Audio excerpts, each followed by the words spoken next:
ایک دفعہ کا ذکر ہے کہ کسی گاؤں میں صلاح الدین اور نور الدین نام کے دو دوست رہتے تھے تو وہ دوست، لیکن ان کی دوستی اتنی گہری تھی کہ اگر کوئی اجنبی شخص انہیں پہلی مرتبہ دیکھتا تو وہ یہ سمجھتا کہ یہ دونوں بھائی ہیں اور ان کا آپس میں گہرا تعلق ہے۔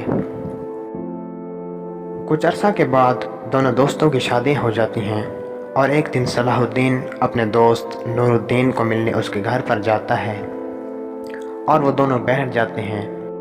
وہ دونوں ایک دوسرے سے کہتے ہیں کہ دیکھو ہماری دوستی کتنی شاندار ہے کہ ہم نے اپنی بیویوں کے زیورات بھی ایک ہی طرح کے بنوائے ہیں۔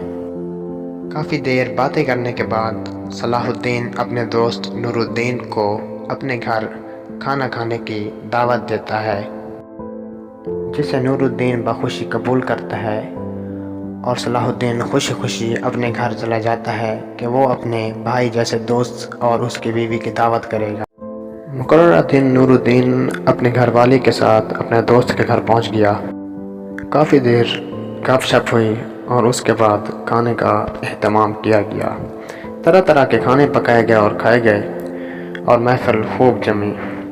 دعوت کے بعد صلاح الدین اپنے دوست کو دروازے تک چھوڑنے آیا۔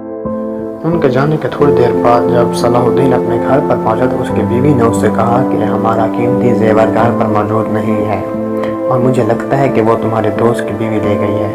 اس پر صلاح الدین نے کہا کہ وہ تو میرا بچپن کا دوست ہے، وہ ایسا نہیں کر سکتے، لیکن خیر میں کل جا کر ان سے پتہ کروں گا کہ آخر ماجرا کیا ہے۔ دوسرے دن صلاح الدین اپنے دوست نور الدین کے دروازے پر دستک دیتا ہے اور اس کے آنے کا انتظار کرتا ہے۔ نور الدین کے آنے پر صلاح الدین اسے تمام بات بتا دیتا ہے۔ نور الدین کہتا ہے کہ مجھے اس معاملے میں کوئی خبر نہیں ہے، لیکن میں تمہیں گھر سے پتہ کر کے بتا دوں گا۔ یہ سن کر صلاح الدین اپنے گھر چلا جاتا ہے۔ اگلے دن نور الدین اپنے ہاتھ میں زیورات لیے اپنے دوست کے گھر پہنچتا ہے اور اس سے کہتا ہے کہ میری بیوی نے غلطی سے یہ زیور اٹھا لیے تھے اور ہم اس بات پر بہت شرمندہ ہیں، ہمیں معاف کر دو۔ لیکن صلاح الدین اپنے دوست کو دھکا دے دیتا ہے۔ کچھ دنوں کے بعد صلاح الدین اپنے ایک کمرے میں جاتا ہے اور اسے وہاں پر اپنے زیورات کا ڈبہ دکھائی دیتا ہے، تو وہ جا کر انہیں غور سے دیکھتا ہے اور اپنی غلطی پر شرمندہ ہوتا ہے اور وہ زیورات اٹھا کر اپنے گھر رکھتا ہے اور اپنے دوست کے زیورات اٹھا کر اس کے گھر کی طرف چل پڑتا ہے۔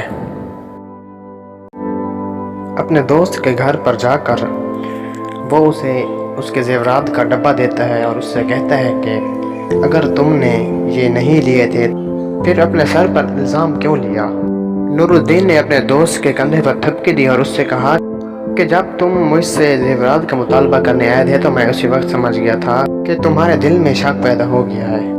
اگر میں صفائی پیش کرتا تو تمہارے دل میں بات رہ جاتی، اس لیے اپنی گھر والی سے مشورہ کرنے کے بعد میں نے وہ زیور تمہارے حوالے کر دی کہ چلو زیوروں کی تو کوئی بات نہیں، لیکن ہماری دوستی نہ ٹوٹے، ہمارا تعلق ان زیورات سے زیادہ اہم ہے۔ لیکن اب مجھے خوشی ہے کہ تمہارے دل میں میرے لیے کوئی میل نہیں ہے اور تمہیں شرمندہ ہونے کی کوئی ضرورت نہیں ہے۔ ہم کل بھی بھائی تھے، ہم آج بھی بھائی ہیں اور ہم ہمیشہ بھائی ہی رہیں گے۔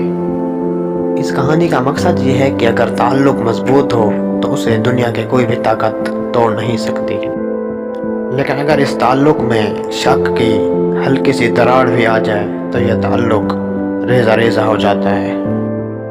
اگر زندگی میں کبھی ایسی نوبت آ جائے تو یہ مت دیکھیں کہ نقصان کتنا ہو رہا ہے، بلکہ یہ دیکھیں کہ تعلق کتنا گہرا ہے اور اس تعلق کو بچانے کے لیے کیا کیا جا سکتا ہے۔